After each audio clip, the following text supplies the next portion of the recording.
KEAM formula മാറ്റത്തിൽ മന്ത്രിസഭയിൽ എതിർപ്പ്. സർക്കാരിൻ്റെ ധൃതി കുഴപ്പത്തിലാക്കിയെന്ന് വിമർശനം. ഈ വർഷം വേണോ എന്ന് ചോദിച്ച ചില മന്ത്രിമാർ. പുതിയ റാങ്ക് ലിസ്റ്റിനെതിരെ പരാതി പ്രളയം. കേരള സിലബസ് വിദ്യാർത്ഥികൾ ലിസ്റ്റിൽ പിന്നിൽ. വിവരങ്ങളുമായി ശാലിനി ചേരുന്നുണ്ട്. ശാലിനി, ഈ കീം ഫോർമുല മാറ്റം ഇതുമായി ബന്ധപ്പെട്ടപ്പോൾ മന്ത്രിസഭയിൽ തന്നെ എതിർപ്പ് ഉണ്ടല്ലേ?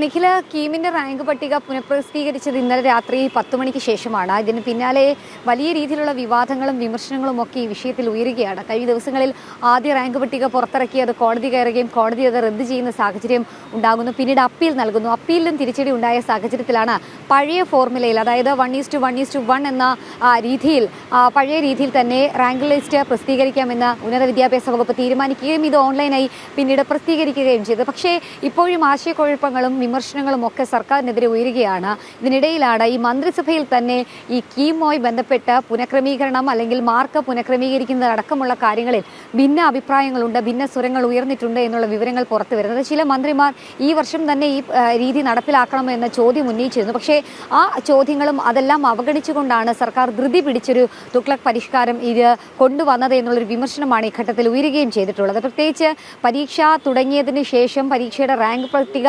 പ്രസിദ്ധീകരിക്കുന്നതിന് മണിക്കൂറുകൾക്ക് മുൻപ് മാത്രം അതിൽ ചില മാറ്റങ്ങൾ വരുത്തുക, പ്രോസ്പെക്ടസിൽ മാറ്റം വരുത്തുക, ഈ 1:1:1 എന്ന ആ ക്രമം അത് 5:3:2 എന്നുള്ള അനുപാതത്തിലേക്ക് കൊണ്ടുവരിക എന്നതടക്കമുള്ള കാര്യങ്ങൾ വിദ്യാർത്ഥികൾക്കിടയിൽ ആശങ്കയുണ്ടാക്കിയിട്ടുണ്ട്.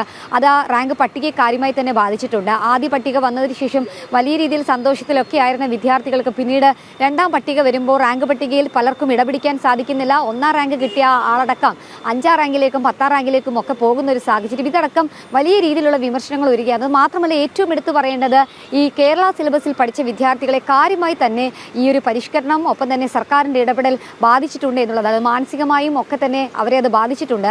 അതായത് കഴിഞ്ഞ പട്ടികയിൽ, അതായത് ആദ്യ റാങ്ക് ലിസ്റ്റ് പ്രസിദ്ധീകരിക്കുമ്പോൾ 43 വിദ്യാർത്ഥികൾ, ആദ്യ 100 പേരിൽ കേരള സിലബസിൽ നിന്നുള്ള വിദ്യാർത്ഥികളുണ്ടായിരുന്നു. 2ാം ലിസ്റ്റ് വരുമ്പോഴത്തേക്കത് 21 ചുരുങ്ങിപ്പോയി എന്നുള്ളതാണ്. അതായത് കേരള സിലബസിൽ പഠിച്ചിറങ്ങിയ പരീക്ഷ എഴുതിയ വിദ്യാർത്ഥികളെയാണ് കാര്യമായി തന്നെ സർക്കാരിൻ്റെ ഈ പരിഷ്കാരം ബാധിച്ചിട്ടുള്ളത് എന്നുള്ളതാണ്. എന്നാലും ഈ വിഷയത്തിൽ വലിയ രീതിയിലുള്ള വിമർശനങ്ങൾ ഉയരുകയാണ്. പലർക്കും 1ാം പട്ടികയിൽ ഇടം പിടിച്ചവർ പലരും 2ാം പട്ടികയിൽ ഇല്ല എന്നുള്ള വിമർശനം കൂടി ഉയരുന്നുണ്ട്. എന്തായാലും പരിഷ്കരണത്തിനെതിരെ മന്ത്രിസഭയിൽ തന്നെ എതിർപ്പുണ്ടായിരുന്നു. അത് മറികടന്നുകൊണ്ടാണ് ആർക്കോ വേണ്ടി എന്തിനോ വേണ്ടി ഉന്നത വിദ്യാഭ്യാസ വകുപ്പ് ഇത്തരത്തിലൊരു നീക്കം നടത്തിയത്. ആ നീക്കത്തിനെതിരെ കോടതിയടക്കം വലിയ വിമർശനങ്ങൾ നടത്തുകയും ചേർന്നു. ഇതിന് പിന്നാലെയാണ് ഇപ്പോൾ പരിഷ്കരിച്ചുകൊണ്ട് റാങ്ക് പട്ടിക ഇറക്കിയത്. അപ്പോഴും നീറ്റ് അടക്കമുള്ള പരീക്ഷകൾ പൂർത്തിയാക്കി വിദ്യാർത്ഥികൾ അഡ്മിഷൻ അടക്കം ലഭ്യമായി വിവിധ കോളേജുകളിൽ പഠനം ആരംഭിക്കാനുള്ള നടപടികളിലേക്ക് കടക്കുമ്പോഴാണ് ഇവിടെ കീമിൻ്റെ പരീക്ഷാ റാങ്ക് ലിസ്റ്റ് ലേറ്റായിട്ട് വരിക. ആ ലേറ്റായിട്ട് വന്നത് മാത്രമല്ല, അതിലടക്കം വലിയ രീതിയിലുള്ള വിമർശനങ്ങളും പിന്നീട് കോടതി കയറുന്ന സാഹചര്യം ഉണ്ടാവുക. എന്നാലും ഉന്നത വിദ്യാഭ്യാസ വകുപ്പിനെതിരെ ഈ വിഷയത്തിൽ